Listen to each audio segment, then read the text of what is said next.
Hi everyone, this is Ikhlaq Hussain Isfahani, PhD scholar in Accounts and Finance. Time value of money का ये जो हमारा दूसरा lecture है, इसमें हमने थोड़ी बेसिक्स को कवर करने की कोशिश की है। सिंगल पेमेंट को किस तरह डील करते हैं, एनवीटी को किस तरह डील करते हैं, एनवीटी ड्यू हो तो किस तरह डील करते हैं, फार्मूला किस तरह का होता है। तो ये सारी चीज़ें हमने इसमें डिस्कस की हैं। जितने भी चार्टर्ड अकाउंटेंसी से रिलेटेड हैं, सीएमए कर रहे हैं, बीबीए के स्टूडेंट हैं, एमबीए के स्टूडेंट हैं, बीकॉम कर रहे हैं, यूनिवर्सिटी के जितने भी स्टूडेंट हैं, तो उनके लिए सबसे फेवरेबल होगा।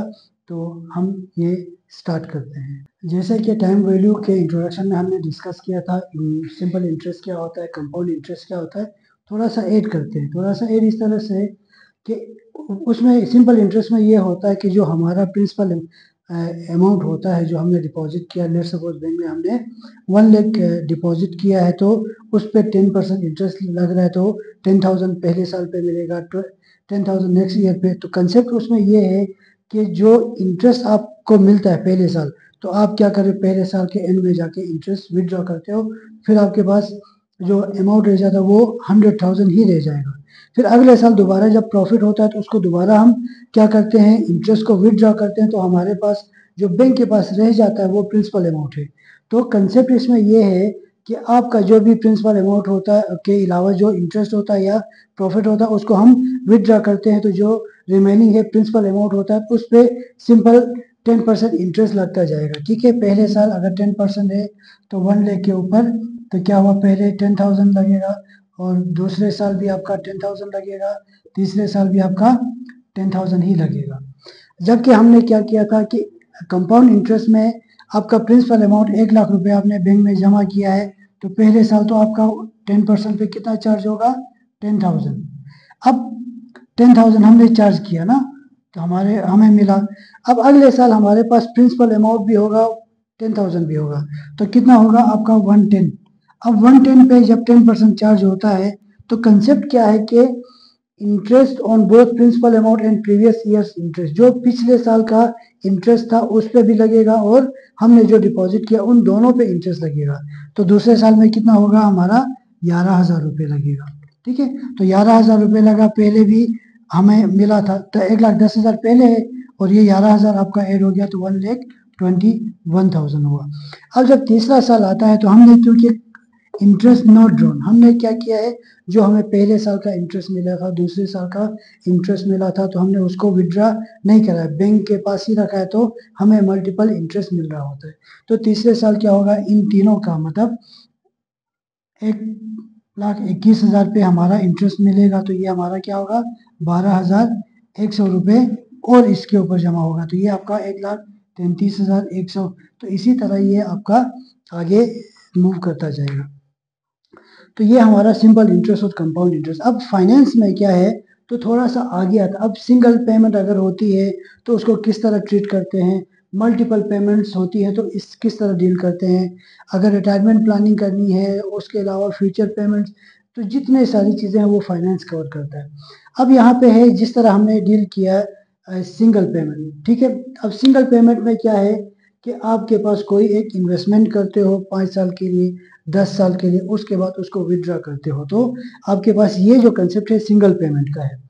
अब सिंगल पेमेंट जो है उसको किस तरह डील करते हैं, जैसे हमारे पास प्रेजेंट वैल्यू है, प्रेजेंट वैल्यू से हमने किधर जाना है, फ्यूचर वैल्यू पे की तरफ जाना है। जैसे हमने लास्ट टाइम डिस्कस किया था, तो अगर हम फॉरवर्ड मूव करते हैं तो उसको क्या कहते हैं, हम कंपाउंडिंग कहते हैं। ठीक है, तो ये हमारा फैक्टर क्या हो रहा था, प्लस हो रहा होता। अगर बैकवर्ड आते हैं तो क्या कहलाता है, डिस्काउंटिंग। तो ये हमारा फैक्टर क्या हो रहा होता है, माइनस हो रहा होता है। ठीक है, तो फ्यूचर वैल्यू से हम अभी की जो वैल्यू फाइंड करने जाएंगे तो हमारा क्या होगी, हमारी वैल्यू कम आएगी। तो जब हम फ्यूचर की तरफ जाएंगे तो वैल्यू हमारे पास ज़्यादा आ जाएगी। अच्छा, इसका जो फार्मूला होता है वो सिंपल सा फार्मूला है, future value is equal to present value into 1 plus R power N. तो ये हमारा बेसिक फार्मूला है, इसको मैनिपुलेट करके प्रेजेंट वैल्यू का फार्मूला बनाते हैं। तो ठीक है, बेस क्या हमारा, फ्यूचर वैल्यू। अब हमें प्रेजेंट वैल्यू का फार्मूला फाइंड करना है, तो ये प्रेजेंट वैल्यू आपका इधर ही है, is equal to future value आपका इधर ही है, ये इसके साथ मल्टीप्लाई हो रहा है, इधर आके क्या होगा, डिवाइड होगा 1 प्लस आर पावर एन। ये आपका क्या गया, प्रेजेंट वैल्यू की वैल्यू। अब अगर हमने इसको और इसी तरह लीनियर में लेकर आना है तो क्या होगा, present value equal to future value into ये ऊपर लेकर जाएंगे 1+r, और मैथमेटिक्स में जब डिवाइड की वैल्यू ऊपर मल्टीप्लाई में आती है तो आपके पास क्या आ जाता है, -n। तो इस फार्मूले में और इस फार्मूले में कोई डिफरेंस नहीं है, इसी को मैनिपुलेट करके हमने प्रेजेंट वैल्यू का फार्मूला निकाला। अब हमें सिंगल पेमेंट में क्या पूछा जा सकता है, अब इनके जो फैक्टर्स हैं, प्रेजेंट वैल्यू क्या होती है ये फाइंड करो, फ्यूचर वैल्यू क्या होती है ये फाइंड करो, आर क्या होता है ये फाइंड करो, एन क्या होता है ये फाइंड करो। इससे ज़्यादा तो हमें कुछ नहीं पूछा जा सकता है। जो भी डेटा हमारा अवेलेबल होगा इसमें हम पुट करेंगे, इनमें से जो भी रिक्वायरमेंट होगी हम उसको कैलकुलेट कर सकते हैं। अब आते हैं मल्टीपल पेमेंट्स। अब मल्टीपल पेमेंट में थोड़ा सा समझने की बात है, तो उसमें ये होता है कि आपके पास 0, 1, 2, 3, 4 ईयर्स, 4 साल में आपने इन्वेस्टमेंट करनी है। तो अब यहाँ पे कंसेप्ट ये है कि आपने अभी डिसाइड किया है कि इन्वेस्टमेंट स्टार्ट करना है।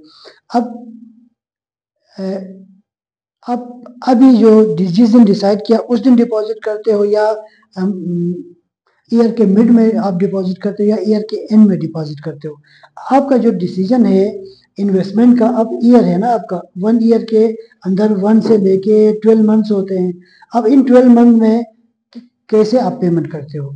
अब जो स्टार्ट में भी एट द 0 मतलब पहला दिन है, आपने स्टार्ट में भी आपने इन्वेस्ट कर सकते हो, आप एंड में भी आप इन्वेस्ट कर सकते हो। तो अगर स्टार्ट में इन्वेस्ट करते हो तो फाइनेंस उसको किसी और तरह से डील करता है, एंड में इन्वेस्टमेंट करते हो तो, और मैंने जैसे लेट्स सपोज मैंने इन्वेस्टमेंट करनी है, मैंने ये डिसाइड किया कि 2005 में कहीं ना कहीं मुझे इन्वेस्टमेंट करनी है। अब डिसाइड तो किया, लेकिन इन्वेस्टमेंट कब करा, मैं ये सोचा कि दिसंबर में जब मेरे पास कुछ पैसे जमा हो जाएंगे तो मैं डिपॉजिट करूंगा, और मैं 5 साल के लिए डिपॉजिट करूंगा, ठीक है। तो क्या होगा आपके पास, तो ईयर एंड में डिसाइड अभी किया है, लेकिन डिपॉजिट कब कर रहे हो, ईयर एंड में। लेकिन एक दूसरा कंसेप्ट ये है कि अगर मेरे पास है अभी 2025 स्टार्ट हो गया, जनवरी है, अभी डिपॉजिट करता हूँ और आगे फ्यूचर मीन्स आपने साल में तो 12 महीने हैं, लेकिन आपने अभी ही इन्वेस्टमेंट किए। अगर अभी इन्वेस्टमेंट करते हो तो क्या होता है, एन में क्या होता है, तो क्या होता है, तो फिर हम उसको कहते हैं एन्युटी। उसको क्या कहते हैं, हम एन्युटी कहते हैं, एन्युटी। एनुअल बेसिस पे आप क्या कर रहे हो, इन्वेस्टमेंट करते जा रहे हो, तो उसको क्या कहते हैं, एन्युटी। अब ये जो एन्युटी होती है उसमें ये लेट्स सपोज आपने 1 लाख इन्वेस्टमेंट की है, आप यहाँ पे भी कर सकते हो, आप यहाँ पे भी कर सकते हो।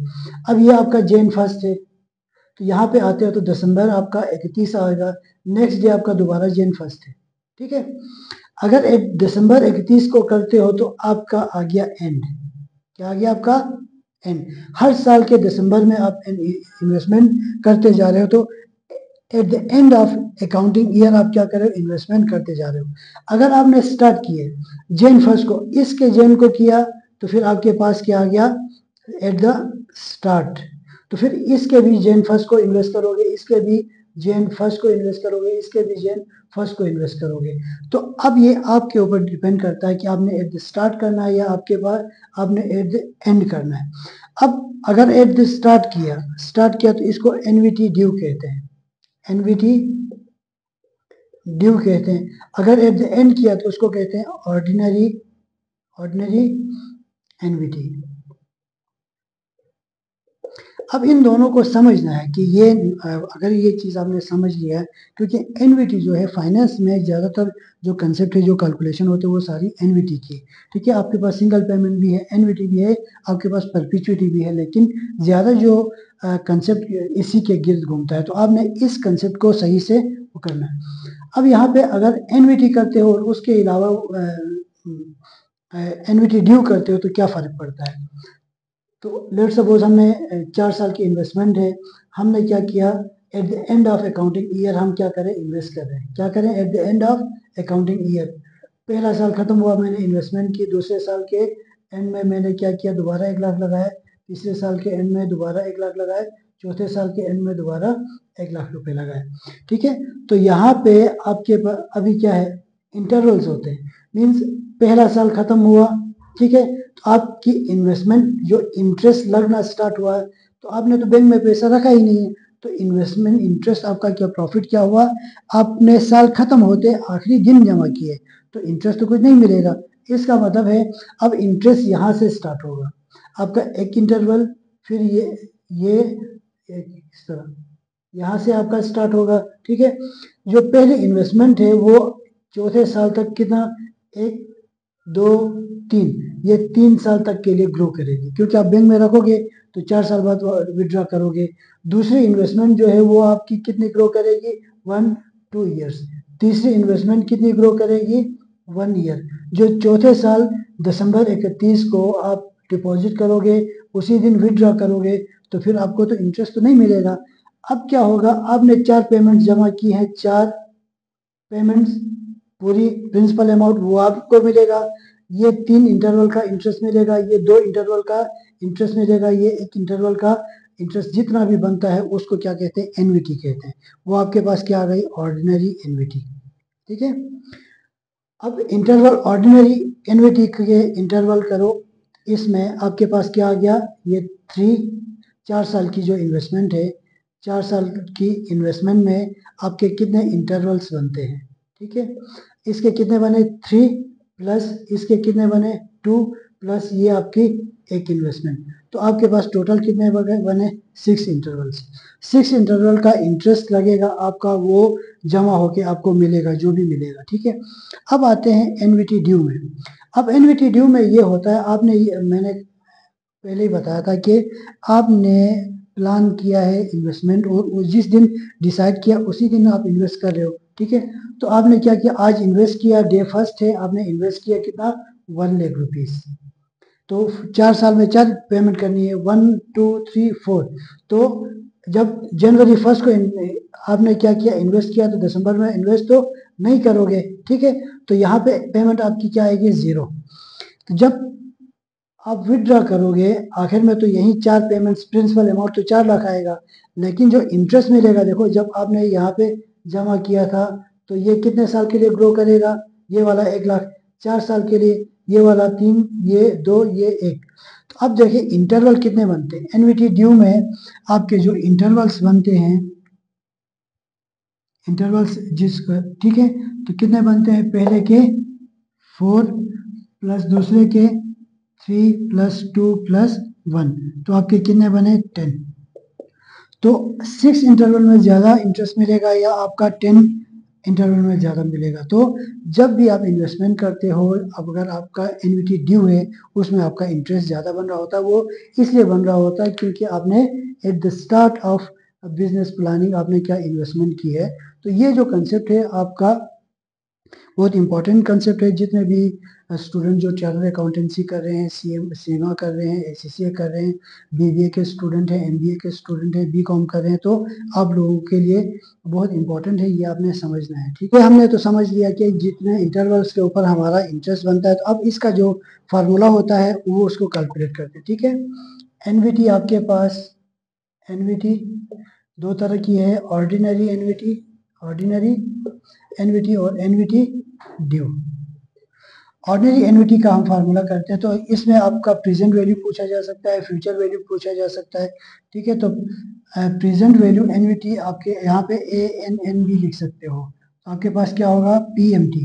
PMT मतलब एनुअल पेमेंट। यहाँ पे जो पेमेंट है आपकी निशानी क्या है, ये आपकी सीरीज ऑफ पेमेंट होगी, सीरीज ऑफ पेमेंट होगी। अगर आपने यहाँ पे लेट्स सपोज 0 कर दिया, एक पेमेंट आपने नहीं दी, तो ये आपके पास एनवीटी नहीं कहलाएगी। ठीक है, अगर आपने क्या किया, 1 लाख की बजाय आपने क्या किया, 90,000 जमा किए, फिर भी एनवीटी नहीं कहलाएगी। सीरीज ऑफ पेमेंट होगी और सेम अमाउंट होना चाहिए। क्या होना चाहिए, same amount of dollar, rupees जो भी है वो होना चाहिए, तब आपकी एनवीटी होगी और वो फार्मूले में आप पुट कर सकते हो। अगर डिफरेंस आ जाएगा तो या अमाउंट में ज़्यादा कमी ज़्यादा पेशी होगी, तो फिर वो आपका एनवीटी उसके ऊपर इम्प्लाई नहीं होगा। तो एनवीटी के फार्मूला क्या होता है, present NVT PMT into 1 minus 1 plus R minus N upon R। ये आपके पास क्या है, एनवीटी, ऑर्डिनरी एनवीटी का फार्मूला है प्रेजेंट वैल्यू का।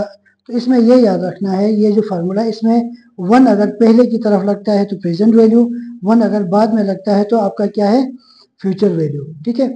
अब यहाँ पे माइनस एन लगाया, माइनस एन जैसे कि हमने कहा था कि प्रेजेंट वैल्यू से फ्यूचर वैल्यू की तरफ जाते हो तो क्या है आपका प्लस होता है, अगर फ्यूचर से प्रेजेंट की तरफ आते हो तो माइनस, तो एन क्या लगा आपका माइनस लगा क्योंकि डिस्काउंटिंग कर रहे हैं, ठीक है।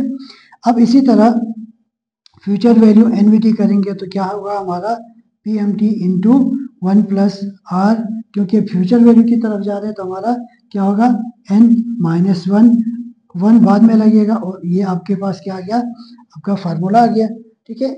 ऑर्डिनरी एनवीटी, इसमें क्या पूछा जा सकता है, प्रेजेंट वैल्यू आप फाइंड करें, फ्यूचर वैल्यू फाइंड करें, आर फाइंड करें और एन फाइंड करें, इसके अलावा और कोई वैल्यू तो नहीं है। हाँ एक और चीज है that is PMT, PMT find करें। अच्छा जो एनवीटी है उसमें जो मेन इंपॉर्टेंट फंक्शन है वो पीएमटी का है। पीएमटी ऐसी चीज है जिससे आप, जैसे ये आपके पास पीएमटी है तो आप प्रेजेंट वैल्यू भी इससे फाइंड कर सकते हो, फ्यूचर वैल्यू भी इससे फाइंड कर सकते हो, तो पीएमटी जो है सबसे इंपॉर्टेंट है एनवीटी में। अब दूसरा क्या हमारे पास एनवीटी ड्यू है, तो एनवीटी ड्यू को किस तरह से हम ट्रीट करते हैं, क्योंकि हमारा एक जो फैक्टर है वो क्या लग रहा है ज्यादा लग रहा है, इंटरेस्ट हमें ज्यादा मिल रहा होता है, ठीक है। तो हमारा जो फार्मूला होता है एनवीटी ड्यू में present value NVT is equal to same ही रहेगा P M T into 1 minus 1 plus R minus और माइनस एन अपॉन आर, ये फार्मूला हमने लिख दिया। इसी तरह फ्यूचर वैल्यू का भी P M T into 1 plus R power N minus 1 upon R, तो इसका एक्चुअल जो है वो ऑर्डिनरी का जो फार्मूला है ordinary multiply by 1 plus R, एक फैक्टर हमें ज्यादा लगाना है, मल्टीप्लाई बाय 1 प्लस आर का फैक्टर यहाँ पे नॉर्मली 1 होता है, 1 लिखें या नहीं लिखें कोई फर्क नहीं पड़ता, 1 प्लस आर। एक फैक्टर इसलिए क्योंकि एक फैक्टर का इंटरेस्ट आपका ज्यादा लग रहा है, ठीक है, तो वो जितना अमाउंट है उस पूरे पे अप्लाई हो रहा होता है, तो आपने क्या है आपका प्रेजेंट वैल्यू हो या फ्यूचर वैल्यू दोनों पे 1 प्लस आर, इसमें माइनस प्लस नहीं लगेगा, ठीक है, तो सेम रहेगा। तो ये हमारा है, इसमें भी क्या पूछा जा सकता है, प्रेजेंट वैल्यू क्या होती है, फ्यूचर वैल्यू क्या है आपकी, आर क्या है, एन क्या है, या पी एम टी आप कैलकुलेट करें।